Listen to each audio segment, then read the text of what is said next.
The theory of evolution is pretty demonic, and in case you don't believe me, you might just want to hear this true story about its origins. You know how we've always been taught that humans evolved from apes? Well, part of the reason why is because in 1912, Charles Dawson in Sussex, England, found a fossil that was hailed as proof of human evolution, featuring a combination of human-like and ape-like traits that seemed to perfectly support Darwin's predictions. The bones even had a stain that made them appear ancient. Here's what's crazy. When they finally got technology to look at the scratches on the surfaces of the teeth, they found that the teeth had been filled down to make them look human. They also discovered that most of the finds from the Piltdown site had been artificially stained to match the local gravels. And everyone discovered how the Piltdown man was an audacious, fake, and sophisticated scientific fraud. One of my favorite things to do is asking questions to people who believe in evolution. So I asked this professor if I could ask him some questions about the Big Bang. He said, sure, what would you like to know? I said, well, sir, you told me 20 billion years ago all the matter in the universe was squished in this little tiny dot. And it was spinning faster and faster and exploded. I said, where did all this matter come from? He said, well, we don't know that for sure. I said, okay, now, sir, hold it. If I told you that I believe about 6,000 years ago God created the heaven and the earth, like the Bible teaches, you're going to say, and where did God come from? And I don't know. But you said 20 billion years ago there was a Big Bang, and you don't know where the dirt came from. So basically, I believe in the beginning God, and you believe in the beginning dirt. Don't tell me my theory is religious and yours is science. Oh, no, sir, they're both religious. The news media tries to make it look like it is religion versus science. I did a debate in El Paso, Texas here recently, and the news media wrote an article. They said, religious and scientific leaders debate evolution. What is the unspoken message in that title? What are they trying to imply? Can you catch that? They're trying to imply that evolution is part of science, aren't they? No, evolution is a religion.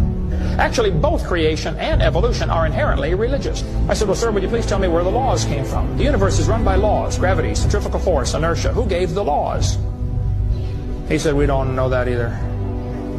I said, sir, could you tell me where the energy came from? You know, it takes energy to make a Big Bang. Who bought the gas to run this machine anyway? He said, we don't know that either. I said, sir, could I ask you another question? He said, sure. What else would you like to know? What do you mean else? You haven't told me nothing yet. I said, does Berkeley have a merry-go-round? How many of you know what a merry-go-round is? You go round, round, round till you puke, okay? He said, no, we don't have a merry-go-round at Berkeley. I said, you ought to get one. You could learn some good science on a merry-go-round. We're going to spin the merry-go-round clockwise. The kids are going to go through 4 phases. They start off in phase 1. They're screaming at the football players. Come on, let's go, faster, faster. Can't you go any faster? You get up around 30 miles an hour, the kids enter phase 2, where they stop screaming. They just quietly concentrate on trying to hang on for dear life. You get up around 60 miles an hour, the kids enter phase 3, where they start screaming again. But now they're screaming, stop, stop, please, slow down. Don't stop, though, keep going faster and faster. When you get to about 100 miles an hour, you should enter phase 4. That's where the kids begin to fly off the merry-go-round. Now, when this happens, you will notice a very interesting phenomena of physics. If the merry-go-round is going clockwise, when the kid flies off, the kid will be spinning clockwise until he encounters resistance, like a tree or telephone pole. That's because of a law in physics known as the conservation of angular momentum. You see, if a spinning object breaks apart in a frictionless environment, the fragments will all spin the same direction. It's very simple. It's because the outside is moving faster than the inside. And so it keeps the same direction of spin. The professor said, yes, I understand about the conservation of angular momentum. I said, well, good. I'd like to ask you a question then, sir. If the whole universe began as a swirling dot, like you said, why do 2 planets spin backwards? He said, that's interesting. I said, no, that's more than interesting. It's kind of hard on your Big Bang theory. Not only that, 6 of the moons are spinning backwards. Why? He said, I don't know. Why do you think they're going backwards? I was hoping he was going to ask that. I said, well, sir, I believe it's very simple. You see, I believe in the beginning God created the heaven and the earth, and God did it that way on purpose, just to make the Big Bang theory look stupid. That's not love. That's manipulation. It's fear-mongering. It's vile. It's disgusting. And the book that you're pointing to advocates for slavery, genocide, misogyny, all of these things. And you come up, well, it's just love. It's just context. Go f*** yourself. You hear this one a lot. Science has proven evolution, therefore evolution is true. Since evolution is true and Christians don't believe it, then Christians don't believe science and they aren't rational people. Really, let's put that claim to the test. First off, evolution in the sense that things change is evident. No rational person disputes that. Therefore, rational Christians believe it. We can observe change, but evolution in the sense that life came from non-life and then that life began to randomly generate new genetic information and over time it eventually produced humans is something entirely different and something that quite honestly doesn't hold up against science. In other words, evolution in the sense of molecules to man is not scientifically plausible and therefore should not be viewed as scientific fact. Quite honestly, it is in great opposition to science, that is, observational science, the kind of science we can test and repeat and use our five senses to understand. Science demonstrates that over time, living organisms lose genetic information. They don't gain it. That same science demonstrates that life doesn't arise from non-life. Follow along if you would. Fact 1. There is no known observable process by which new genetic information can be added to an organism's genetic code. None. That pretty much refutes evolution right away because there's no way to go from a fish to an amphibian without adding new information, right? If living organisms cannot produce new genetic information, how can anything gradually change into something of higher intelligence or form or complexity? That is, how can anything evolve from an amoeba to a man without adding new genetic information? The answer, of course, is that it can't. Plain and simple. Now, some have speculated and they have imagined all kinds of things and they brought in artists to produce creative renderings based on guesses, and they have been successful in telling a very convincing story that humans evolved from ape-like creatures. But those are just drawings, people. They're just stories. But what we really observe is humans are humans and apes are apes. Now, if fact 1 buried evolutionary thinking deep into the Precambrian soil, this next fact, fact 2, tosses so much sediment on it that not even the greatest team of paleontologists with the latest subterranean gizmo could dig up the remains. Check this out. Never, again, never has it been observed that life can come from non-life. So here are 2 major scientific evidences against evolution. I reiterate for clarity, life has never been observed to come from non-life, and there is no known, observable process by which new genetic information can be added to the genetic code of an organism. So, molecules to man evolution doesn't really make scientific sense. Yet we are all here, and life is all around us in various forms. Although evolution cannot account for this, the Bible can. The Bible reveals that the all-powerful, all-knowing, supernatural God created the heavens and the earth out of nothing, and all life according to its kinds, that is, each with its own set of genetic information. So, again, what the Bible reveals makes sense of what we see and understand. Evolution does not. Enough said.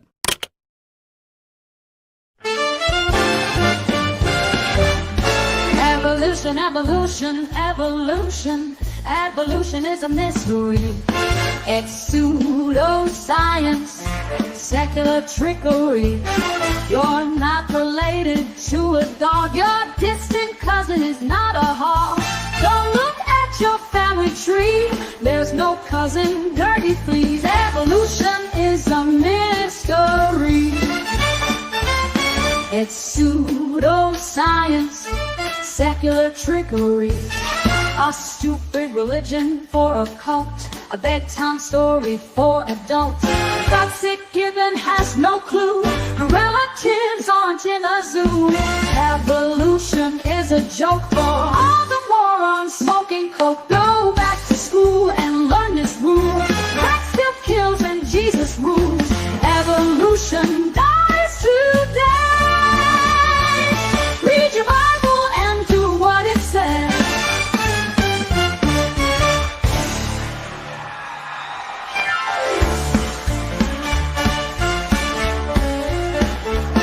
You're not related to a dog.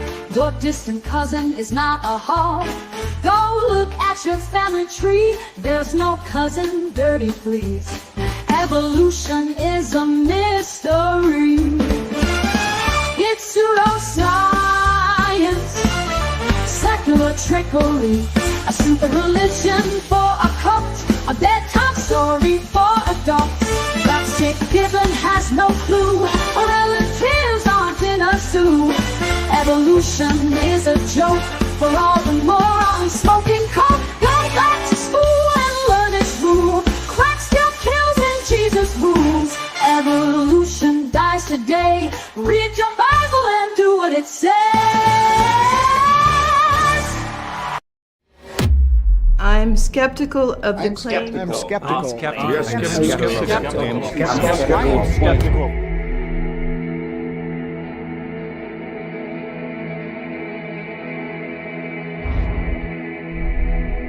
We are skeptical of claims for the ability of random mutations and natural selection to account for the complexity of life. A careful examination of the evidence for Darwinian theory should be encouraged.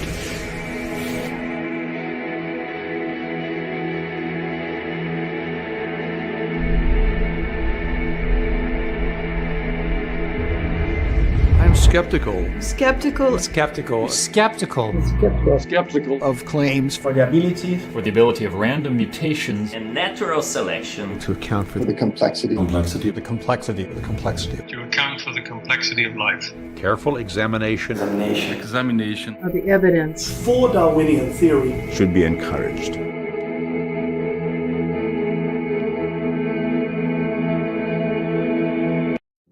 The fool has said, it is hard, there is no God, they are corrupt.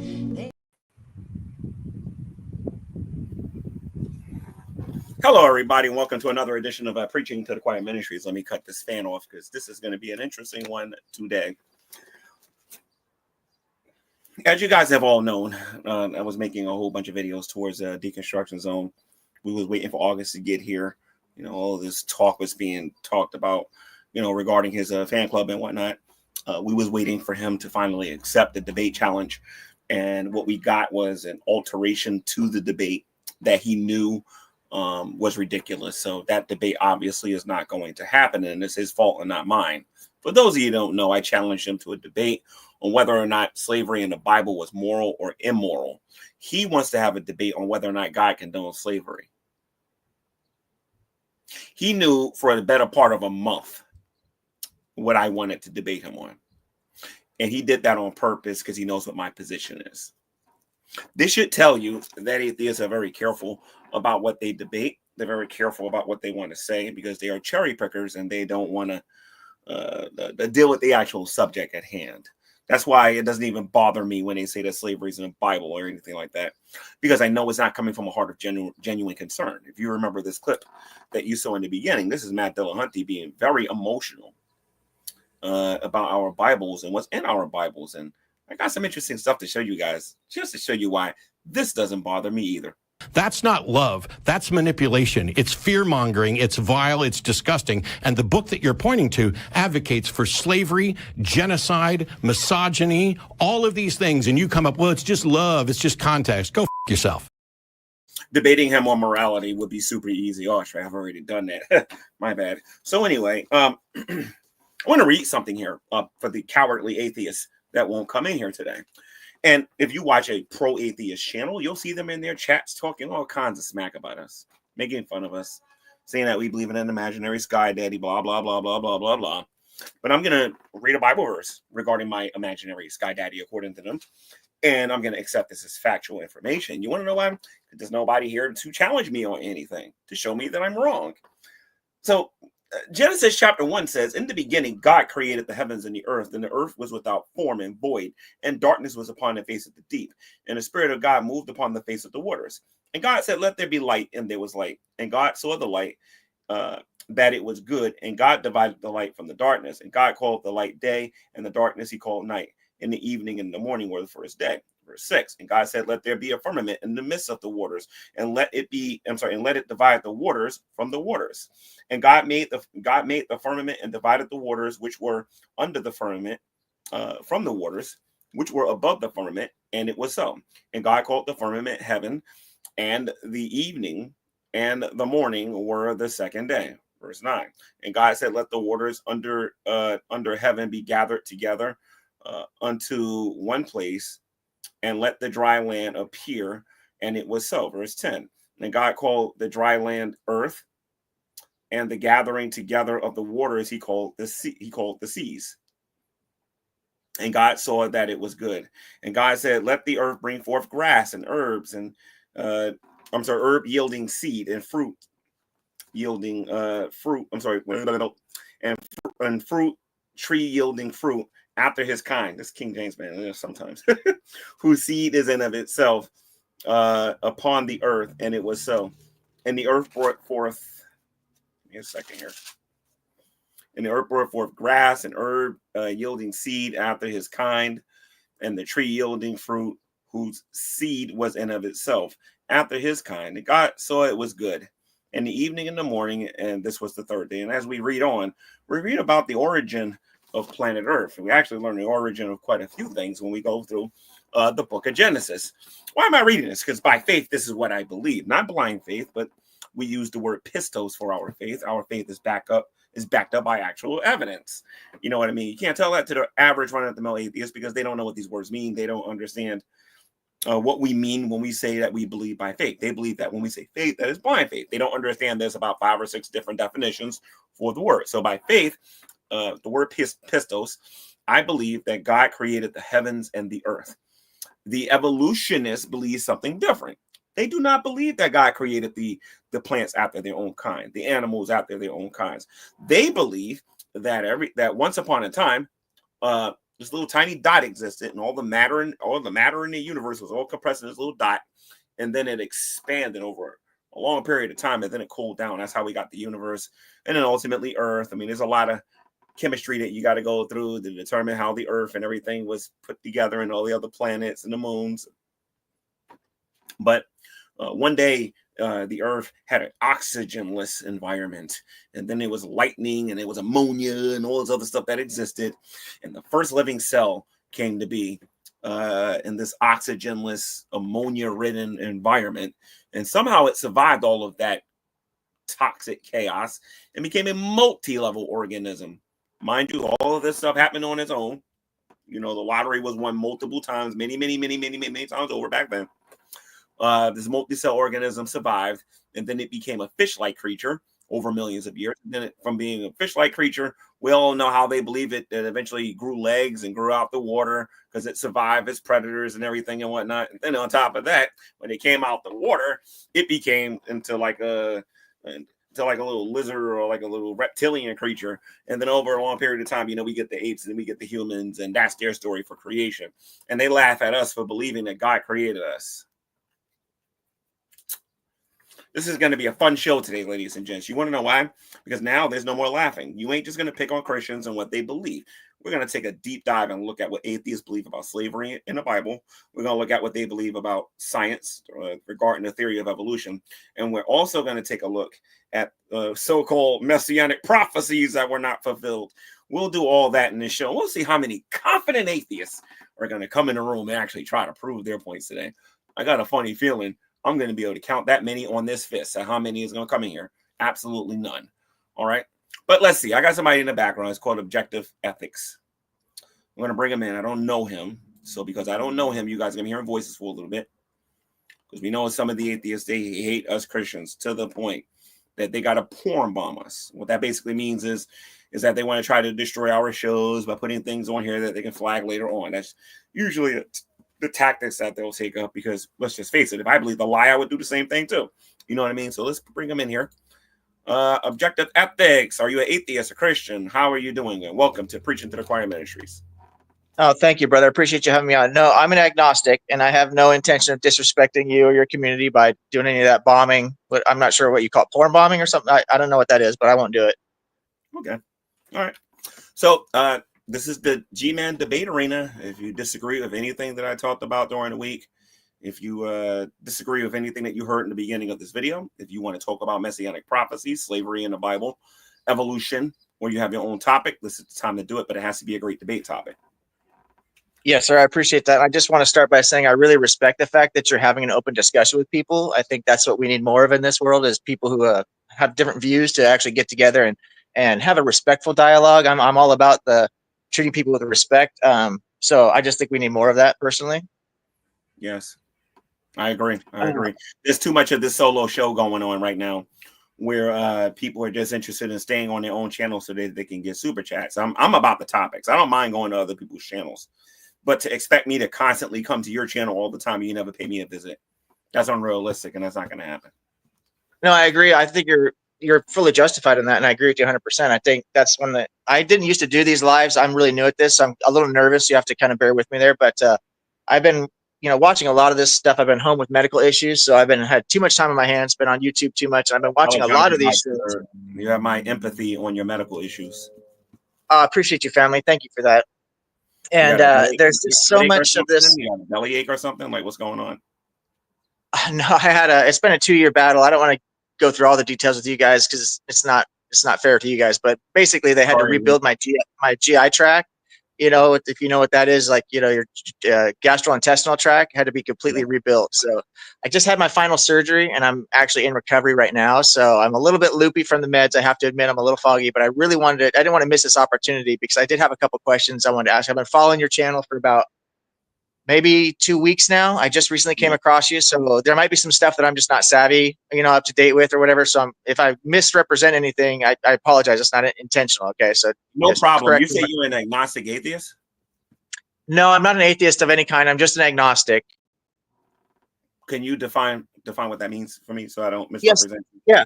No, I appreciate you asking because I have studied this for a long time. I went to school, and I'm not trying to throw credentials out there. I'm not some kind of scholar, but I have studied this for many years. I went to college, studied theology and stuff, and I wrote a paper on the origins of agnosticism and atheism, and it just blows me away that when I watch all these debates happening between atheists and Christians, they use these terms and they just don't seem to understand what they really mean. Like, a lot of people throw all kind of atheists into the same umbrella, and there's so many different types of atheism. It's not all the same thing. You know, you got hard atheism where they say there is no God, and then you've got a soft atheist who just claims not to have faith, but they don't say there isn't a God. And those are really two different kind of claims. You know what I mean? And the same thing goes with theists. You might have a theist who's a Christian. You might have a theist who's a Muslim.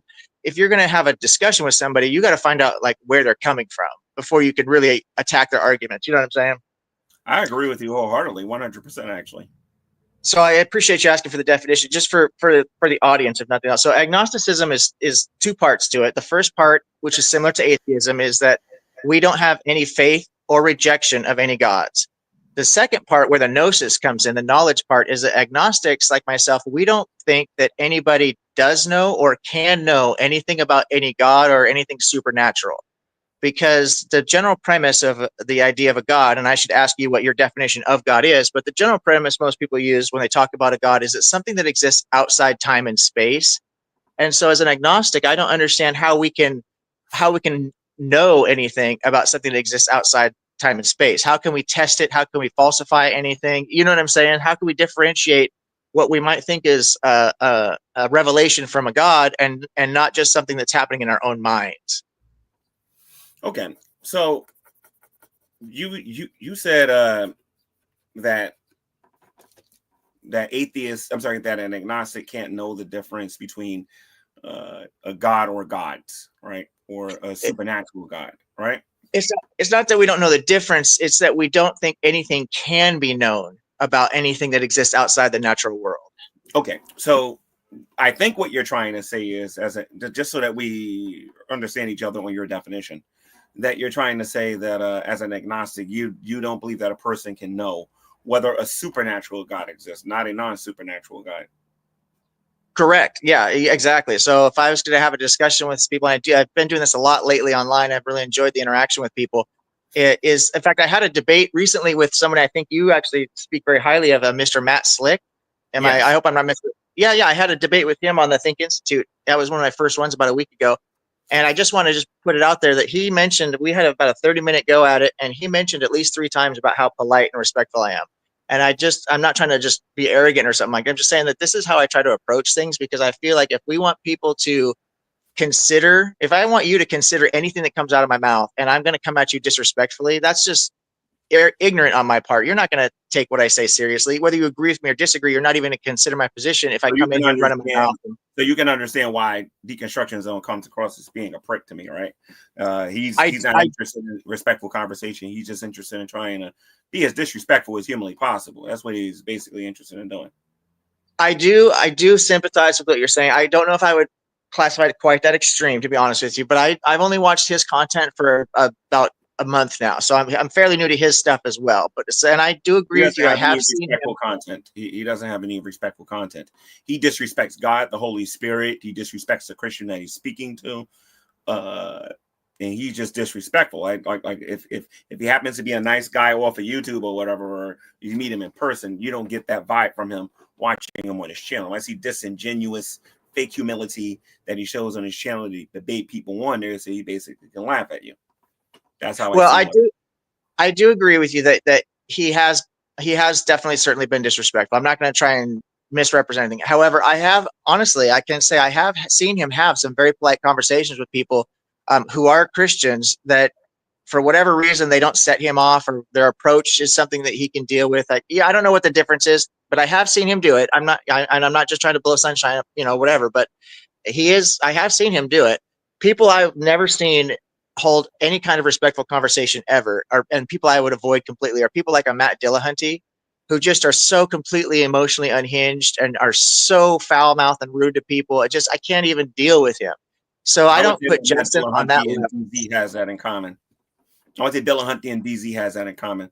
DZ reminds me of two YouTubers I used to deal with in the past. One of them, obviously, Dillahunty, but there's another YouTuber. He's not on here no more. He's on Discord now, but his name is JD Kane, and he reminds me of him and like a cross between him and like a Dillahunty or whatever. So it's got that goofiness about him. But I can tell when it comes to biblical literacy, he doesn't know what he's talking about. And I'm saying this as a Christian who's read and studied both the Old and the New Testament. I'm not claiming to be some expert in only the Old Testament. I'm somebody that understands the New Testament as well too. Some of the mistakes some of this lack of understanding of doctrine is just crazy. It's worse than some of these people that we would just brand as heretics, because I know he's borrowing from their worldview when he makes his opinions about things. Now, are you speaking about Justin here when you talk about this, or the other gentleman you mentioned? No, Justin. Oh, Matt Dillahunty completely doesn't know what he's talking about. He adds to the Bible and makes the Bible say what he wants. Typically, when I disagree with evolution, what I try to do first is explain what evolution is saying first, so that everybody understands and I understand the topic. And then what I try to do is show people my disagreements about it. Dillahunty doesn't do that, and neither does Justin. Justin doesn't tell you this is what the Bible says, this is how Christians interpret it, and then his disagreements. He reads it and acts like he's an expert, and then doesn't even go into detail about nothing. So I'm extremely critical on him and his biblical understanding. That's why I'm dying to get him on a neutral channel to have a biblical discussion on slavery, because I don't believe he'll last. Well, that's actually something that, that's actually what got my attention, is when I had heard, I don't know, I think my phone prompted a video from you is when I first got exposure to you, but that was one of the first things that I saw you say, was that you were going to challenge Justin to a debate. And I find Justin, personally, he seems to be very knowledgeable, at least about the areas that he's studied. I mean, he does have the credentials. No, he doesn't. He doesn't. I'm telling you this. Let's say, for example, I wasn't a Christian. Let's say I was that I was agnostic, just like you, right? And I started talking about the theory of evolution. And let's say you had a degree in evolution, right? And I started talking about it. Eventually, I mean, you're going to be able to pick up to know whether or not I know anything about the topic or not. If I start telling you that evolution is when Ash Ketchum puts a Pokemon inside and he throws it and it becomes Charizard or whatnot, you're going to laugh at me and tell me that's not the theory of evolution and not take me seriously. Well, when I'm listening to him talk about Christ, talk about the topics that he talks about on his channel, that's how he sounds to me. He sounds like he's talking about, in contrast, Ash Ketchum catching Pokemon and going out there and throwing them and they become Charizards. This guy doesn't know what he's talking about. To a lot of people out there that's got very limited biblical knowledge, it's going to sound like he knows what he's talking about. But that's why I always try to push people to do some explaining. Like when I hit him with the Deuteronomy 28:68 question, he just couldn't deal with it. The dude said that was coming out of the Babylonian captivity. I'm still laughing at that one. That was funny. That was hilarious. When he said that. The word Egypt shows up there, but then he told you that's the Babylonian captivity. Well, Deuteronomy can't be about the Babylonian captivity. That's got to be like, the Exodus period. That's way before Babylonian exile. That prophecy in Deuteronomy 28:68 is very specific about what's going to happen to the Jews. If we look at Deuteronomy 28, starting at verse 14, I think 13 or 14 down, then it's talking about what's going to ultimately happen to them in their own land and what's going to happen when they end up in these other lands.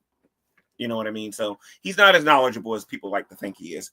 The only reason he sounds knowledgeable, and I hate to say this, but I kind of talked about it, in the beginning of this, he won't leave his channel. He won't come into an arena and deal with like 4 or 5 Christians to prove he knows what he's talking about.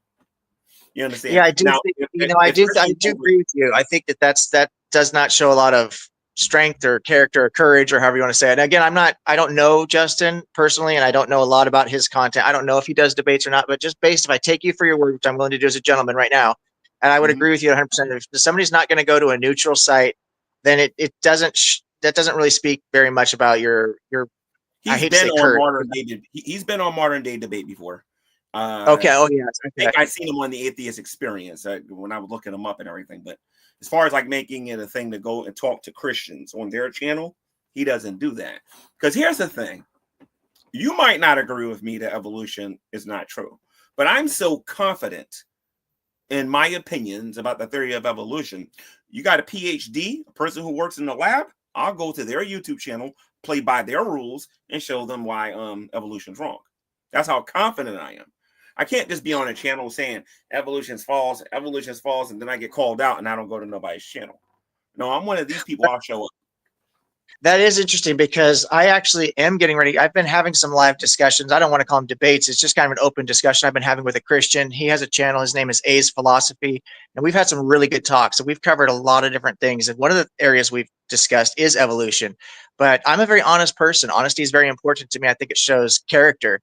And, when he talks to me about evolution and stuff, I do believe the theory of evolution is valid, but I am not a biologist. I have my own expertise. I'm an engineer. I've got 2 patents for the boat that I'm riding in my picture here. I built boats for the U.S. Coast Guard. So I know boats, but I don't know evolution. I don't pretend to go in there just because I'm a licensed boat manufacturer with all these credentials in engineering and pretend that I can talk about evolution from a knowledgeable standpoint. So I'm very honest about that. So he wants to he agreed to let me find an expert in evolution, and he would be willing to host a discussion with us. I'd love to have you be a part of that. It's if you want to do that, because no problem with that. I have zero problem with that whatsoever. I used to be the kind of person that stayed away from the topic, and I let my friends deal with that topic. But I started like doing my own research, doing my own reading and everything, and now I feel like I can take on these guys now. I talked to a couple of PhDs on here, and I think I did halfway decent against them. But you said you had a few questions for me, right? Yeah. Let's move on. I can throw you like in the comment section or something. I'll maybe try and let you know when the time and date. No. You ask questions now. This is the debate arena. I got a few rules in the description of this video. I'll read them to you if you want. If you already read them, then there's no need for me to do that. No, go ahead, just to make sure I didn't miss anything. All right, give me a second here, and I'll read to you. While you're looking at it, let me tell you, I just meant that as far as in your comment, what I will do is after we have a discussion, to let you know when that other discussion is coming up. It's coming up on the 16th, so I can just plug the time and his channel and the day, just so you have it. And if you feel like jumping over, I'd love to have you be part of it. All right, gotcha. Are they gonna let me look at the description of this video? I can't find it on YouTube, but basically, I have a few rules on here. If I'm not mistaken, there's no constant cussing. No crying if you don't know the. As a matter of fact, wait a minute, hold on. Here it goes. Number 1, either stick to the main topic or bring your own. No non-great debate topics. Allow the person you ask a question to answer. No dropping docs. No obsessive cussing. Wait your turn. And 1 hour before showtime, the link will be in the live chat. That's about it. So yeah, I can usually put about 20 rules there. Yeah, I can rock with all that. That all sounds great to me. I got no problem with any of that. I am a sailor, so I try to watch my language on these out of respect for you guys. So I'm gonna just try my best. I definitely don't cuss excessively. I don't, but it's sometimes I might drop I don't mean to do it disrespectfully if it does come out, but I'll try to be very careful about that. Okay. So, what's your questions that you had? Did it have something to do with the previous show, the opener? It did. Well, I was curious about a few different things, to be honest with you, but one of them was about this slavery concept. And again, I don't want to put words in your mouth. So if I'm wrong about this, just correct me at any point here. But it seemed to me like I heard you say something about that the slavery in the Bible was moral slavery, and there's a difference. But apparently there's an immoral version of slavery and a moral version of slavery. Did I pick up on that correctly, or am I misrepresenting you? Or no, you're spot on. You're spot on. There's moral slavery, and then there's immoral slavery. There's slavery that's necessary, and then there's slavery that's completely and totally immoral. I don't hold the position that some other Christians have. Well, slavery isn't in the Bible. I don't got a problem saying that slavery is in the Bible. I have no problem with that whatsoever. The problem the atheist or the agnostic or the critic of the scripture is going to have with me is proving that that God condones immoral slavery in scripture. You know what I mean? So okay. Yeah, I am curious how you parse out moral versus immoral slavery, if you don't mind. Can you clarify that? Let me fix my lighting over here and talk to the audience just for 1 second. Let me just fix my lighting here real quick and then I'll answer that, okay? All right. Give me a second. Give me 1 sec. And this should be fixed. This should fix everything. Hold on. Hopefully. I have a sciatica, so I gotta have this in the bottom of my back. Or my back could get too tight. All right, there we go. Yeah, sciatic pain is the worst. It can affect everything when that thing flares up. Oh my God, it can affect pain everywhere. Yeah. I got my muscle relaxers and my ibuprofen in the other room. But anyway, you wanted to know what if God condoned moral slavery and not immoral slavery, right? Yeah, if you could help me with it, with how do you define moral slavery? Okay. What does that even look like? Slavery is when you have a person as a slave and somebody that has obviously if you're a slave you have a master. I'll look at this from a spiritual perspective. I'll show you an economic perspective, and then I'll show you the chattel slavery that everybody keeps talking about. Okay, from the spiritual perspective, whatever you obey will become your master. Like for example, and I know a lot of atheists and people don't like hearing this, but if you're a sinner and you constantly obey sin, then sin is your master. If you obey righteousness and the things of God, then the things of God becomes your master. Economically speaking, if you have an employer, and some people will say that's not slavery, well, let's have a discussion about that. If you have especially with the things that are going on today, if you have a employer and you're the employee, there is a servant master type relationship that's going on there. You're going to do what you're told or you're fired. So you're going to give up a certain amount of your autonomy, right? And the chattel slavery is basically when a person owns you as property. Now, I hold the opinion and the view, and I don't even think it's opinion of view, I think it's a fact personally, that there's nothing wrong with a human being owning another human being in of itself. What that basically means is if you own me right now, that very act there is not immoral. Okay, unless you stole me or you took me away from somebody else without going through the proper channels or whatever. But a human being owning another human being in of itself, there's zero wrong with that. There's nothing. Justin can't prove otherwise. Dillahunty couldn't do it. Twice he tried, but he couldn't. There's nothing wrong with a human being owning another human being in of itself. The issues that I believe come up is how is the slave treated? That's when we start talking about the moral and the immoral aspects of slavery. I believe that slavery can be used as a means of paying people back money. Slavery can be used as a form of punishment. Slavery can be used as a means to keep a roof over your head. And slavery can be used to do some really disgusting stuff like we've seen in the transatlantic slave trade. So, and I don't believe anybody can refute the argumentations that I have. That's why ever since that debate I had with Matt Dillahunty on the atheist experience, nobody wants to debate me on this. Nobody. That is very interesting. I don't know. Because they know I'm right. That's why. By the way, the reason why they won't debate me, they know I'm right. Well, I'm trying to just put myself in your paradigms so that I could really, before I can't criticize your view if I don't really understand your view. So I'm really trying to put myself, because I've never heard anybody more than you disagree. I promise. Yeah. I just never heard anybody, say it in those terms. I'm Irish, and most people don't know and don't care that there actually was an Irish slave trade, and it was terrible. I understand that there were some Irish people that were slaves. I understand that. Yeah, it was brutal. It was nothing good about it, in my opinion. There were black slave owners too, especially in America, that owned slaves. That is true. It's very interesting how, and I'm not trying to promote or discredit anybody for their views. Most cultures have been a victim or a participant in some form of slavery throughout the course of history. That's just the facts, but that doesn't diminish anybody's experience. You know, the Atlantic slave trade hits home because most of us are in America, so that's very real to us. You know, but anyway, so I do have family, you know, in people that are in my family that have been slaves, Irish slaves, you know, that were victims of the Irish slave trade, and it's a very interesting thing. It's a very hurtful and harmful topic, no matter where Here's you're the coming thing, at it. though: is it wrong for a human being to own another human being? Well, that's we're not what I'm trying to. Yeah, that's what I'm trying to chew on right now, because my reaction to that is, well, of course it's wrong to own another human being, but I'm trying to be fair to you, and I'm trying to think about, like, how can I actually say that that's wrong? But yeah, but saying, but why? This is the question that Justin wants to avoid. This is the question that Dylan Hunty wants to avoid. This is the question a lot of people on here don't want to answer. They don't want to get into the meat and potatoes. I'm a black man saying this. I think I know a thing or two about this topic. And if you're Irish, I think you know a thing or two about this topic. If you have family members that went through this, the point is that why is it wrong for a human being to own another human being, especially if they're evolutionists? Like, it becomes even more complicated when we look at it from a secular perspective. It's not as simple as some people might think. Oh, you condone slavery. And what's your point? No, I think you're right. I mean, I think that is, you know, I've never heard anybody say that. It's a very bold statement. I mean, I think that's a pretty bold. I've never heard anybody say it before. And this topic has been getting a lot of tread, you know, over the years, especially politically and stuff like that. What's going on?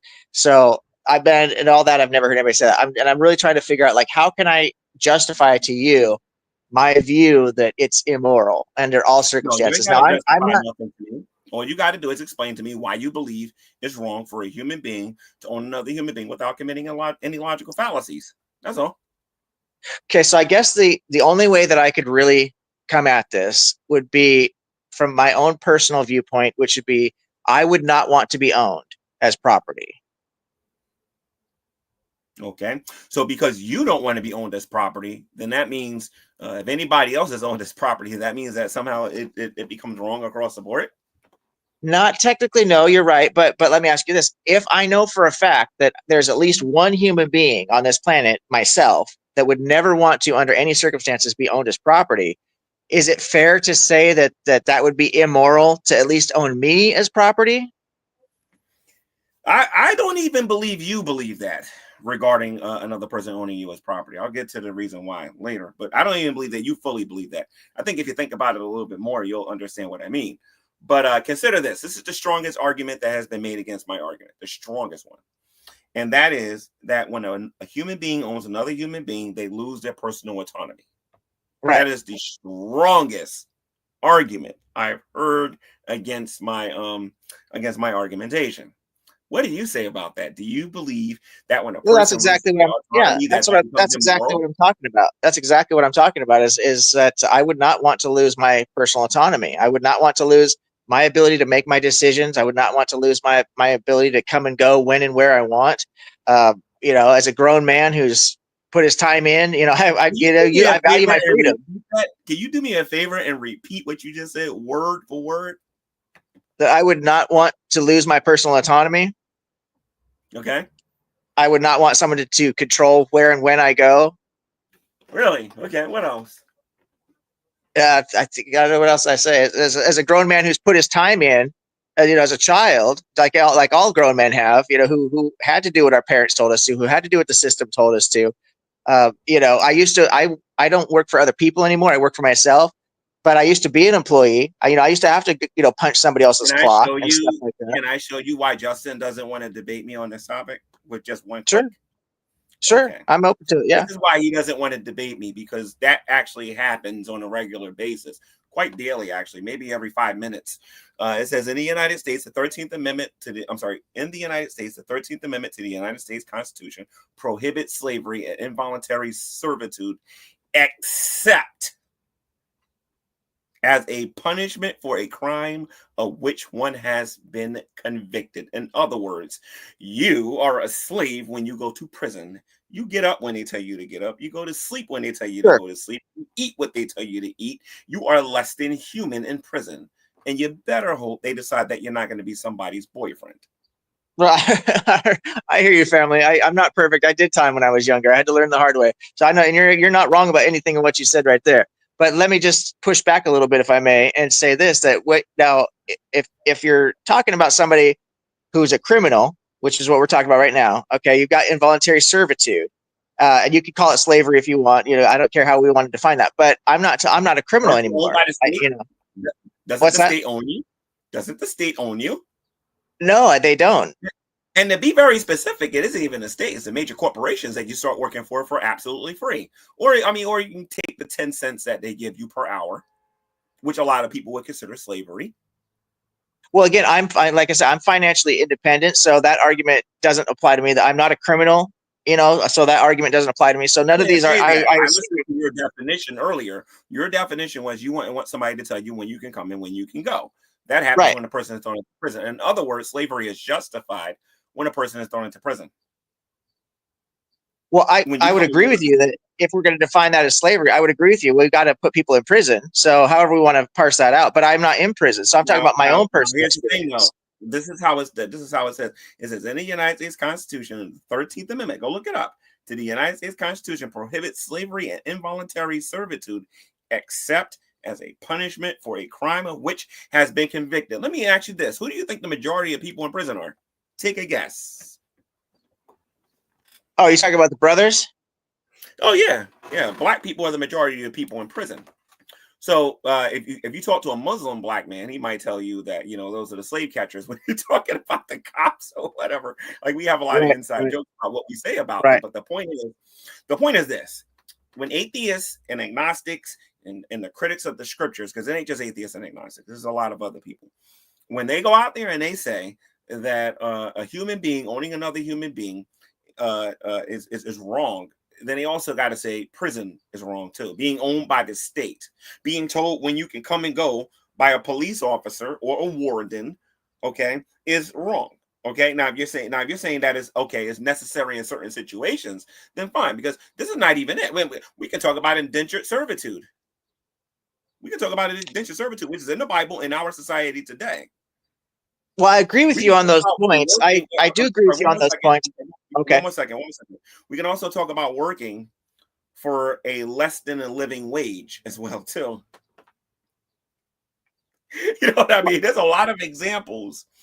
No, family, I do grant you those. I do grant you those. I think those are kind of where those definitions are a little bit slippery, but I would grant you for the conversation. I would grant you those things as being a moral version of owning somebody's property, especially when you talk about the justice system. We got to put these people in jail and prisons and whatnot. No, we make them no. I got to argue against that because if it's wrong for a human being to own another human being, then when they commit crimes, they should go free. Because even if you put them in a hospital, they got to come and go when the doctors tell them to go. Because it's wrong to lose your autonomy. This is how I argued back in the Great Debate days, and I had a whole room saying, "Okay, G-man, you got a point." Regarding that, and they stopped using the autonomy argument because the autonomy argument is not a good argument. You know what I mean? So it's their strongest argument, but it's just not a good one because we give up our autonomy on a willful basis, on a regular basis. Every day we give up our autonomy. Go walk into a government building and think you can do whatever you want and watch what happens. Well, you haven't shown me how I've given up personally. Again, my argument is coming from my own personal standpoint. None of those things apply to me personally. I don't work for other people. I don't punch their clock. I don't go to prison. I'm not beholden to anybody. I come and go when and where I want. But the argument is it wrong for a human being? You got to stop the YouTube thingy that you got on there. Sorry about that. That was my wife calling right there. You got the YouTube feed thingy on yours. Okay. The argument is it wrong for a human being to own a human being in of itself? That's the argument. Well, you asked me how I could justify that, and my justification for a human being to own another human being. See, right now I have no problem as a black man. There's a lot of other black people out there that will say the same thing. I don't have a problem with you owning me. You know what I got a problem with? Being raped against my will. Being beaten and mistreated for no apparent reason whatsoever. There are a lot of immoral things that goes on between master and slave. Okay, and then you got situations where you got a master and a slave, where the master treats the slave better than they treat their own family sometimes. So I don't have a problem with a person owning me. I got a problem with how, like if I commit a crime and I go to prison, I don't have a problem being awarded the state. I don't have a problem with that.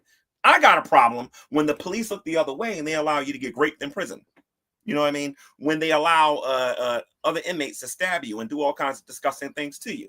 I got a problem with that. I got a problem with them telling me, I'm sorry, I don't got a problem with them telling me when I can get up and when I can go to sleep. I don't got a problem with that. I committed a crime. I got to pay my debt to society. What I don't like is when unlawful things are being done to me in prison and I'm treated less than an animal.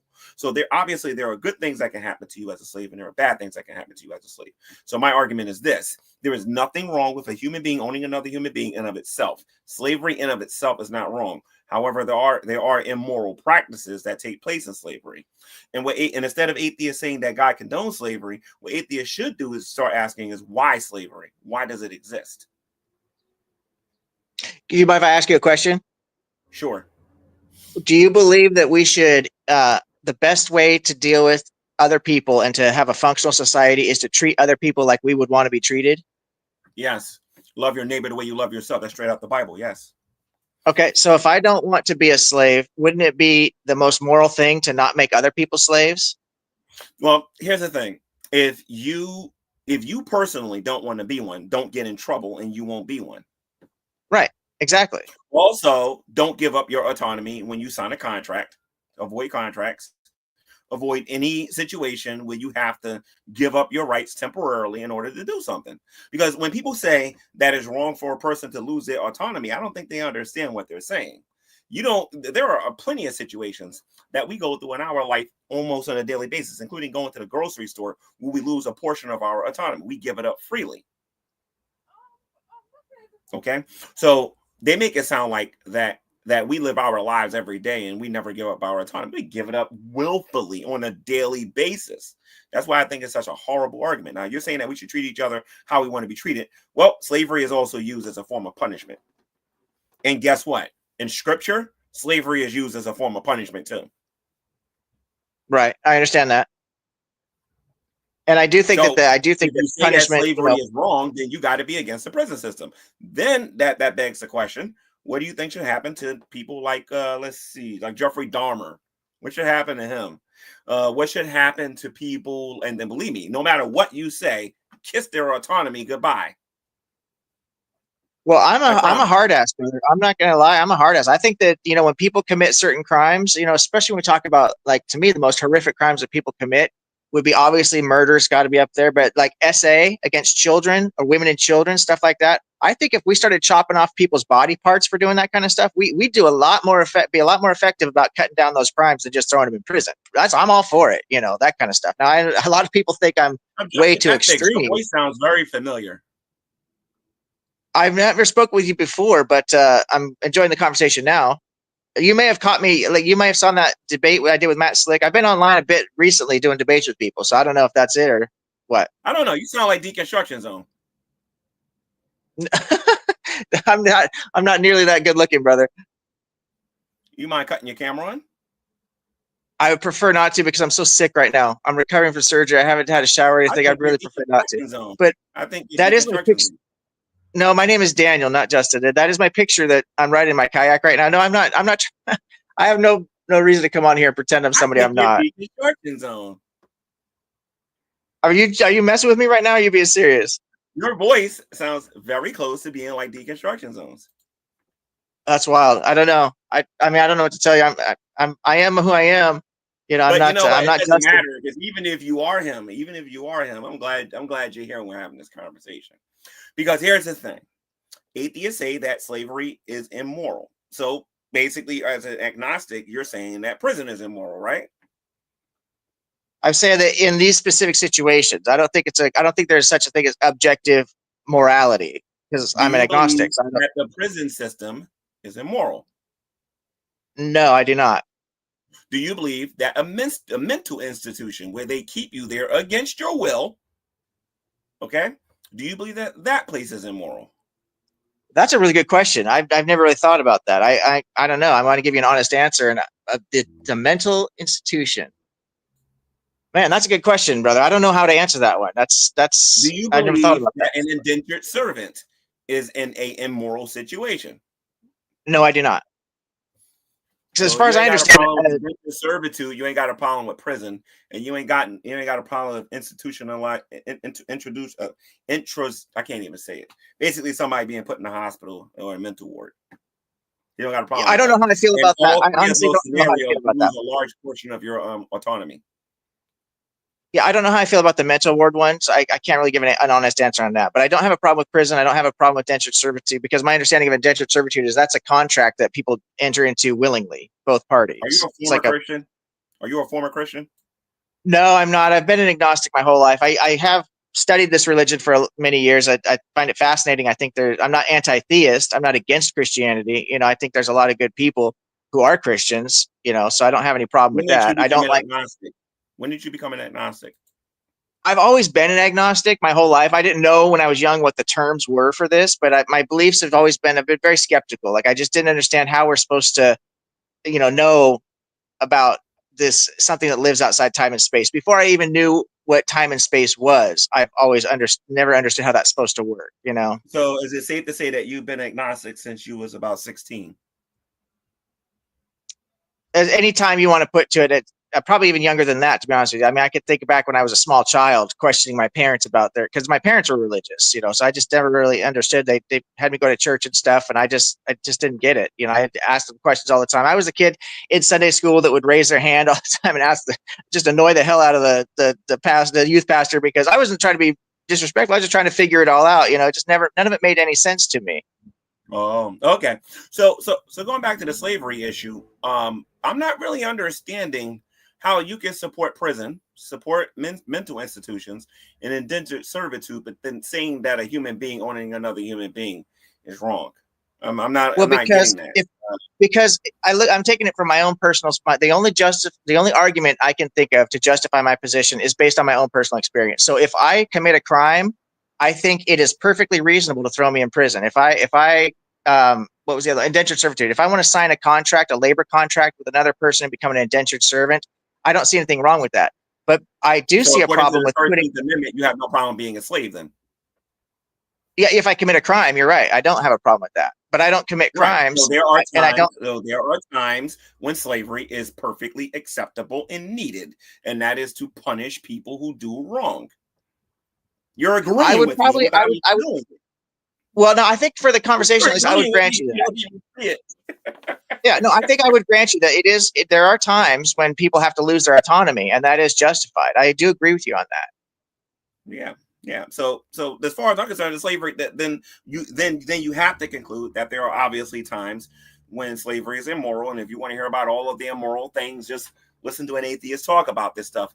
But then, when they're talking about it being moral, all you got to do is ask us Christians what we mean by that. Like, for example, there was a law in the nation of Israel saying that if your slave ran away, they are to stay away. You can't go get them.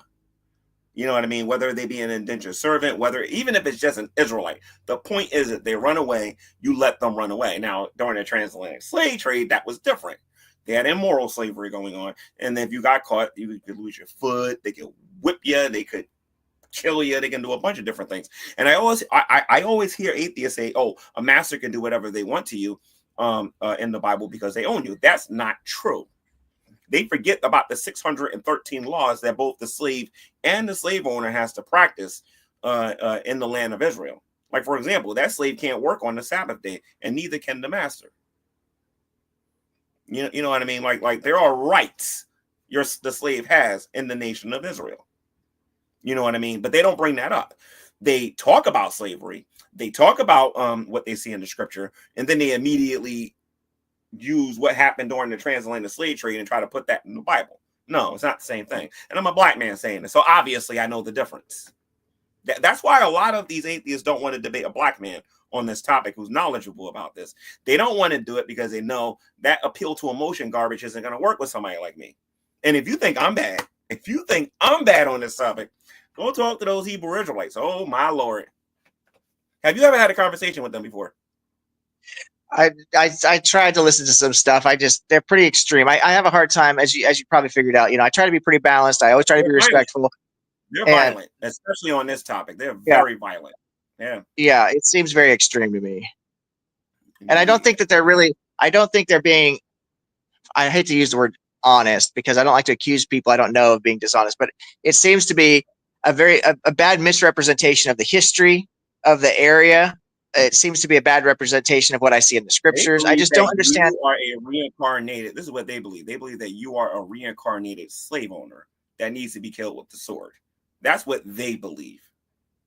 Like, if you had this discussion with a Hebrew Israelite, they'll be like, he's nodding the head to some of the things that you're saying and using that as a justification to take you out.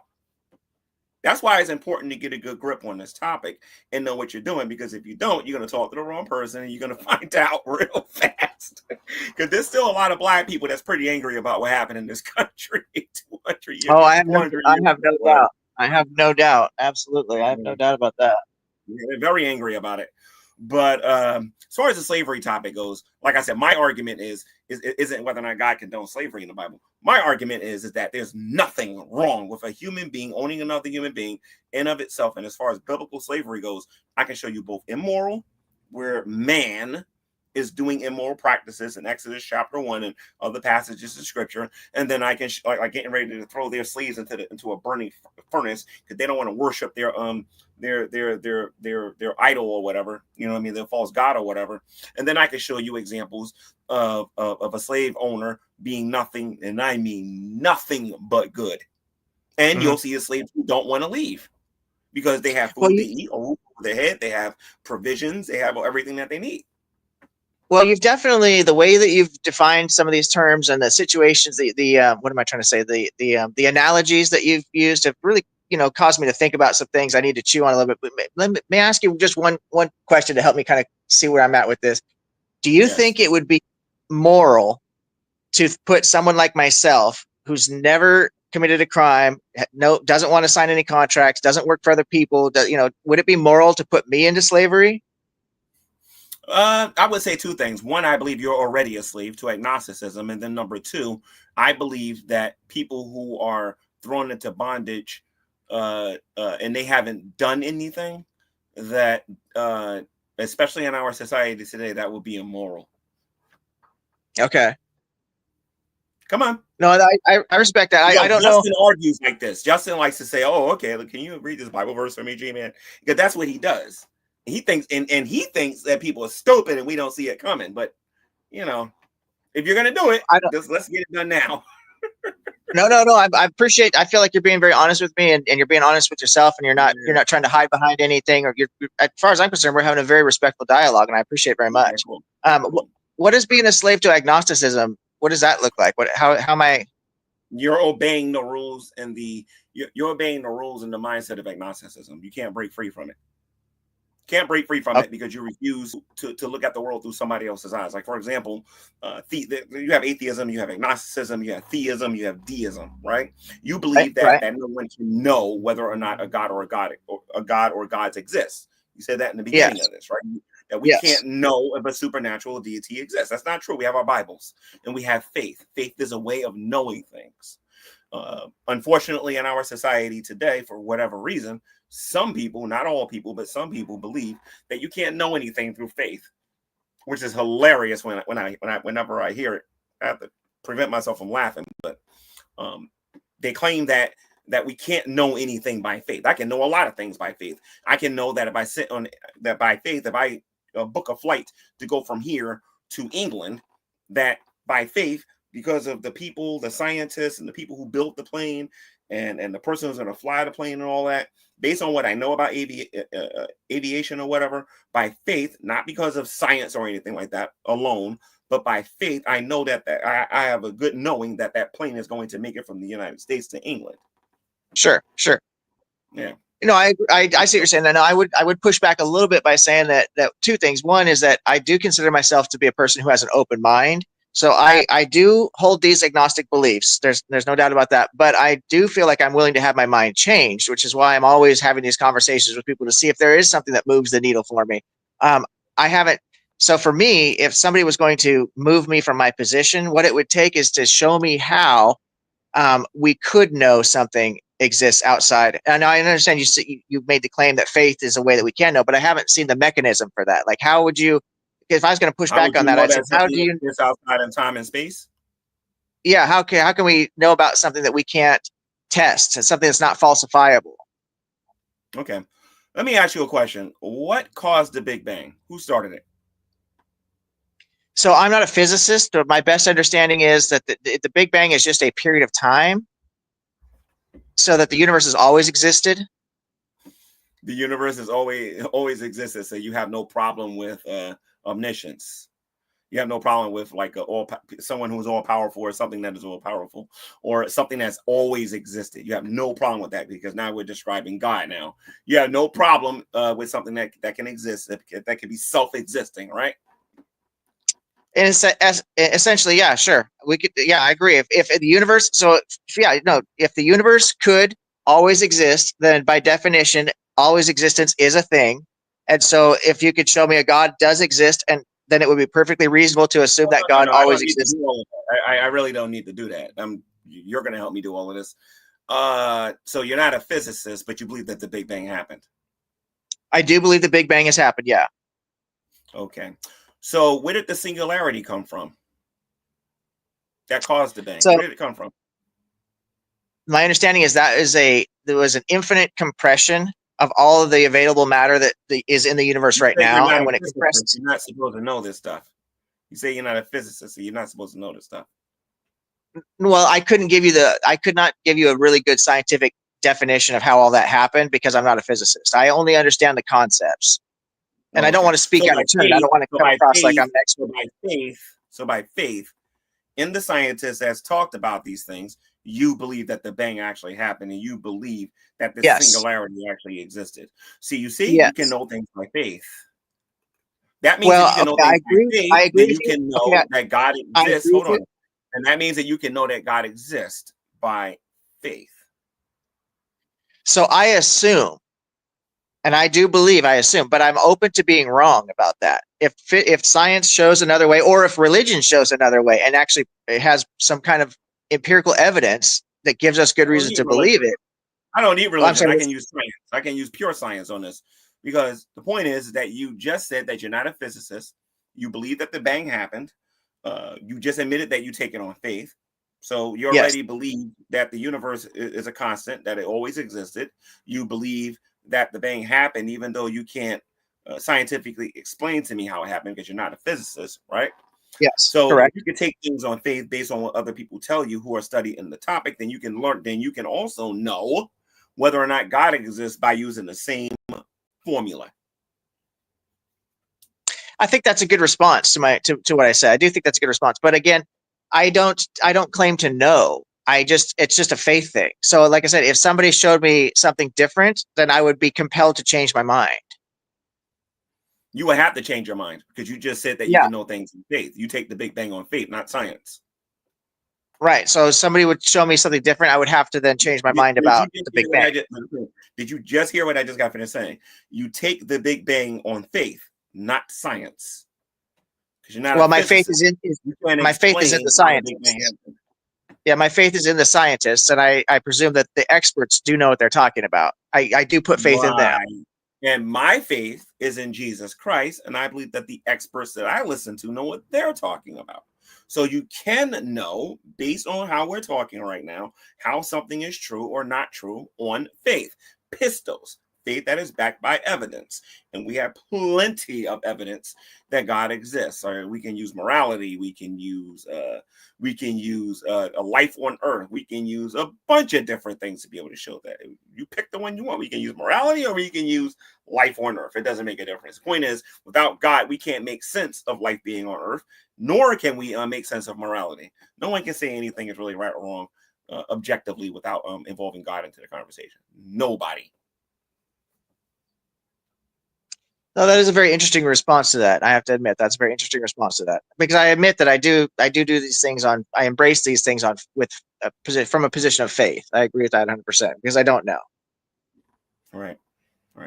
So, as an agnostic, you would have to be willing to hear what a theist is saying to you on faith. You would have to be willing to do your work, to do your homework, to test and see whether the theist is showing you anything that can be repeated or tested to see whether or not it makes any sense. And then you can make a conclusion based on what that theist said to you. You know what I mean? In my case, I have theologians, I mean real ones, not that fake DZ who don't know what he's talking about regarding scripture. I'm talking about people who are actually taking the time out to study the historical narrative, people who have done the archaeology, people who have actually gone out there and done the real work. Those are the people that I'm listening to.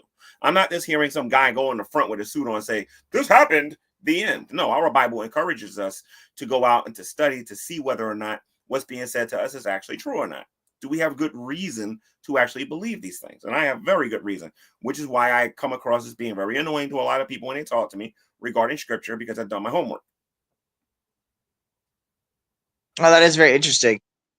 That is very interesting. G-Man, I appreciate you letting me come up here on your platform and have this conversation. It's been very thought-provoking for me, and you've been very polite to me, and I really appreciate that. And I'm gonna step down and let the next person step up, but I will consider the things you said, and I'll look forward to the next conversation. No problem. I appreciate you coming on.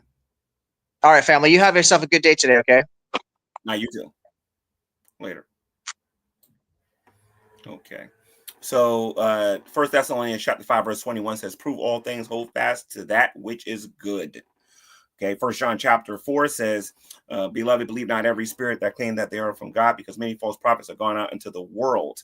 You know what I mean? You got some people out there not saying that, like my guest did this, but you got some people out there saying that Jesus never came in the flesh. We got people out there that's prophesying false things. We got people going out there claiming that they're Jesus on earth today when we know he hasn't returned yet. We have to be a little skeptical when we listen to people. We don't just believe everything that people tell us, but by faith, we believe that we are saved and we are covered with the blood of Jesus Christ. So that was the first of hopefully a bunch of debates that we're going to have today.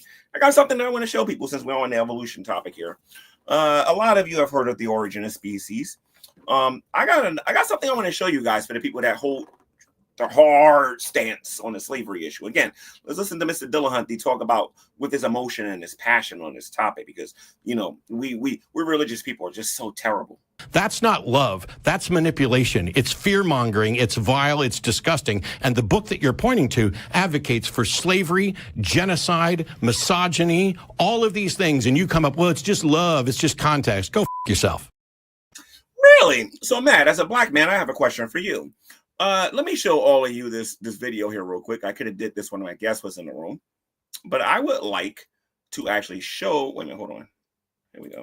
I want to show everybody something that atheists don't talk about no more. I know they're about the origin of species, but this is other book that got written.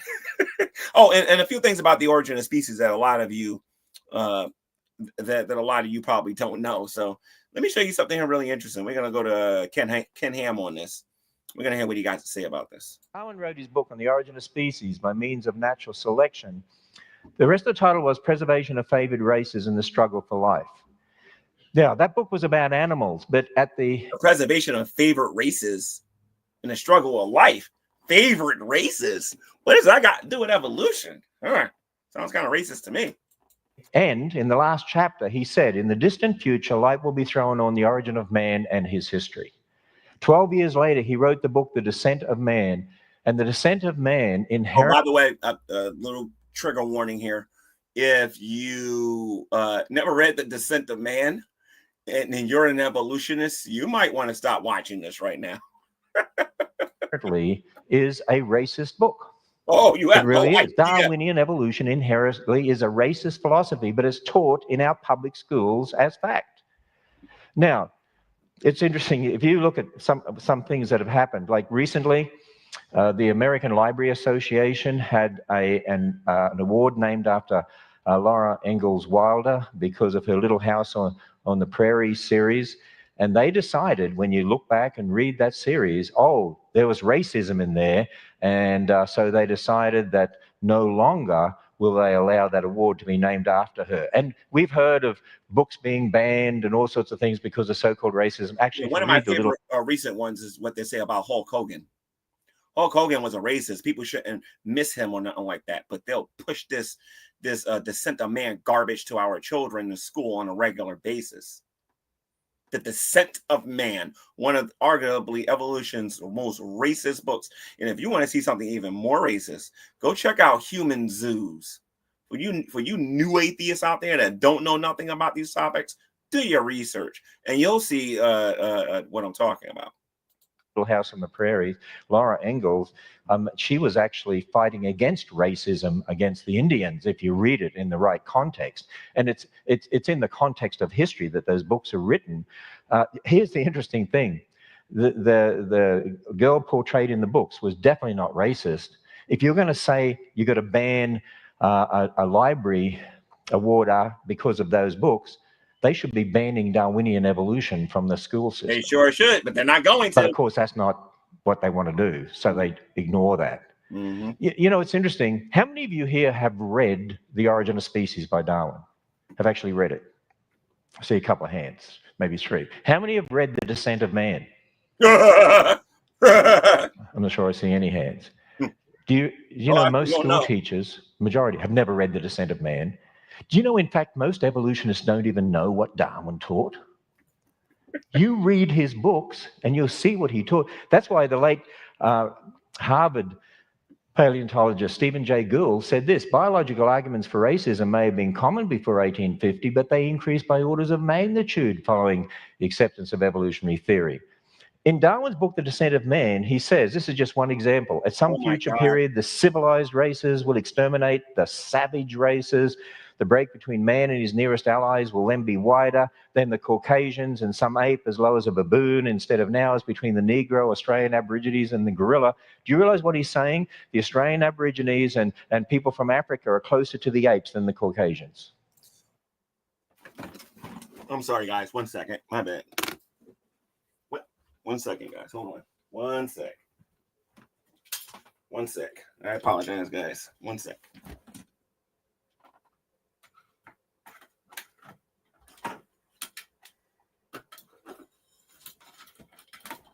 One sec. I'm gonna show you guys what just came in here. Get your butt out of here.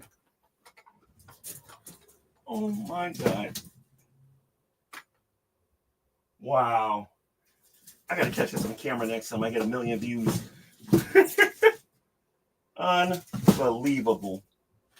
No wonder. I'm sorry, guys. Hold on. I'm gonna play this video here so that you guys can hear the rest of this and I'll explain. How's that for racism?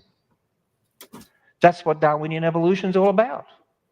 That's why in 1924 there was a New York Tribune newspaper published that said the missing links were found in Australia, the Australian Aborigines. There were scientists from England and Germany who sent people to Australia to hunt down the Aborigines, to herd them over cliffs or into swamps, and with instructions on how to skin them and boil up their skulls for specimens in the name of evolution. Do you know in 1925, the year of the Scopes trial, John Scopes... I'm in the basement, right? I have a window over here. And this window, one of these days I'll do a YouTube short and I'll show you. But I have a window over here. You guys hear all that noise in the background and whatnot. And I don't know how to describe it, but there's like a drop from the sidewalk to where the window is. And it was a squirrel trying to come through my window. So I chase it out. But anyway, I'll next time I see that, I'm gonna try to record it. Anyway, let's continue.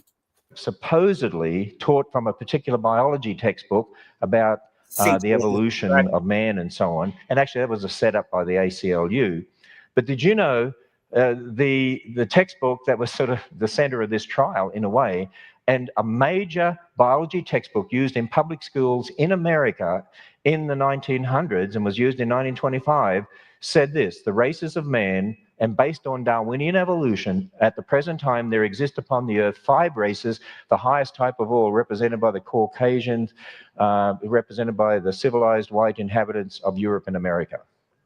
Generations of kids in the public schools, based on evolution, were taught the Caucasians are the highest race.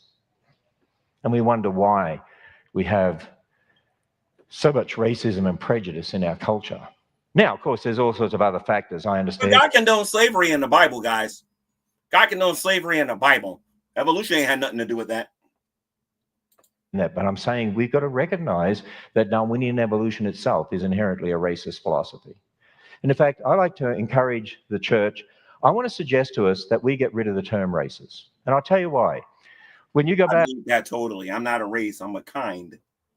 You know what I mean? I'm not a race. I'm a kind. The reason why people use this word is because our schools and people have been indoctrinated with this. I can't wait till those atheists get the courage to start coming in this room and start talking about this stuff. back to the Thomas Jefferson and so on. When you talked about races, you talked about an English race or an Irish race. The word race has changed meaning. The word race used to mean cultural group or ethnic group. But because of the influence of evolution, a lot of people today have been indoctrinated to believe there's lower races, higher races, primitive races, and savage races, and all the rest of it. So people, I'm going to challenge us as a church. We need to get rid of the term races. I want to suggest. I mean, man, our pastors is so immoral. We're going out there telling people to get rid of the word racist. I wonder how many atheists are actually telling each other that they need to get rid of the word racist. I mean, we're so immoral, you know? It's just we use the term people groups instead. It's hilarious when you actually take the time out to listen to what pastors teach as opposed to what atheists say we teach. Because here's the other thing. I will say to you that the people like Jesse Jackson and Al Sharpton are fueling racism by the very terminology they use, which actually is incorrect. Because they talk about the races and the black people and the white people. There are no races, and there really are no truly black or white people. Wow, wow, wow, wow. I've never heard an atheist actually say that. Never, ever, ever, ever, ever, ever, ever heard an atheist actually say that. So the theory of evolution is rather dangerous. They sit there and they spend all this time criticizing our beliefs about God creating the heavens and the earth, but we rarely hear them anymore on social media talk about the alternative, and that is the theory of evolution and how they believe that Caucasian people are more evolved than colored people. Okay, and let me tell you this too. Their ideas about abortion, their ideas about class, all of that stuff comes from their theory of evolution. And you saw him on my channel last time. If Dragnet ever comes back on here, I can prove that he has this mentality. I can prove a lot of them have this mentality. It's not difficult. I've been watching these people long enough and for years to be able to know what's influencing their thinking. You know what I mean? But the theory of evolution is extremely dangerous. So if evolution advocates for racism, right? And evolution advocates for separation because of races or favorite races and all this other stuff and whatnot, right? If evolution, and by the way, that's the reason why Caucasian people call black people monkeys. Because they know that, not what they know, they believe that they are more evolved than black people. And black people, according to the theory of evolution, will be closer to monkeys. If you don't believe me, just take a look I just asked Lucy, who do you think she resembles in their theory? So if they really cared about all of this, about slavery and about oppression and all that other stuff and whatnot, why hold to the theory of evolution? Have they read The Descent of Man? Have they read The Origin of Species? Do they really know what philosophical evolution actually is and how it is practiced on a regular basis? There was a YouTuber on here called Atheism is Unstoppable, and he declared that black people commit more crimes per capita than any other people. He was actually openly advocating for philosophical evolution. That's why I'm a creationist. I'm a creationist. I believe that I'm fearfully and wonderfully made in the image of Almighty God, that I was born with a purpose and that He has a plan for my life. I would much rather believe that and get laughed at by the world than be embraced by the world and believe that another class of people are more superior than me simply because of the color of their skin. You think about that the next time you laugh at one of us for believing that we're created in the image of God. Think about that really, really, really, really well. And by the way, that person that was in that room, I really believe that was Justin. I think that was Deconstruction Zone using a sock account. I really hope that turns out to be the case. And then that would be the second time that I had a discussion with him. He thought I didn't do it. Trying to figure out what my arguments are before he finally wants to debate me or whatever. You know what I mean? Before he goes into Discord laughing at me, claiming that that I didn't know who he was. But let me see what you guys are saying in the chat.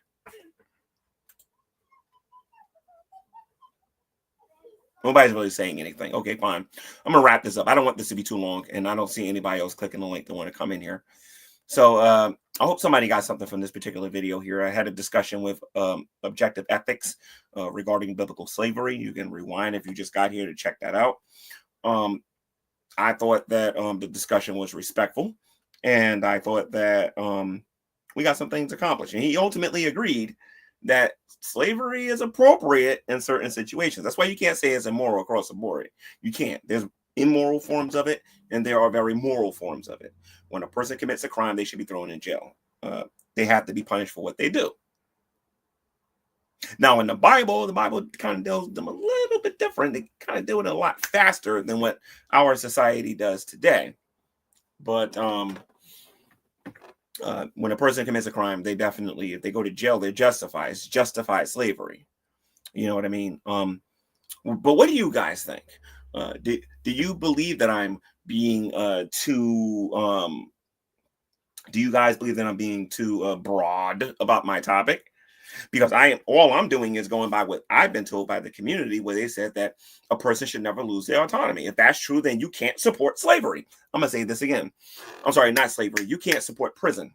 If you believe that it is wrong for a person to lose their autonomy for any reason whatsoever, you cannot support prison, you cannot support mental institutions, and you cannot support indentured servitude at all.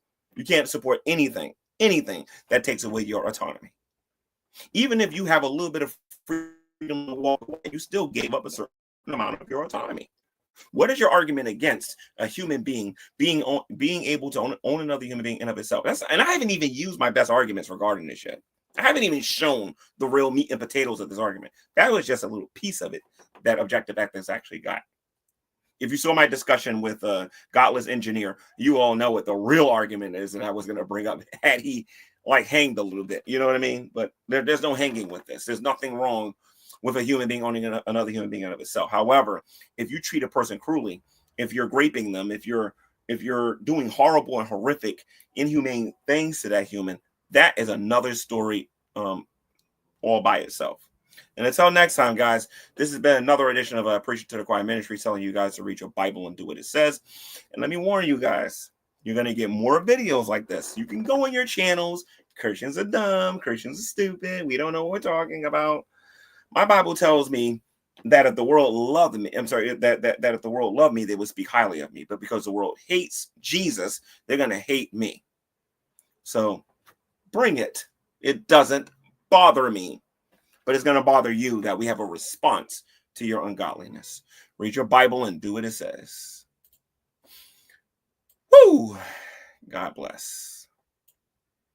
The fool has said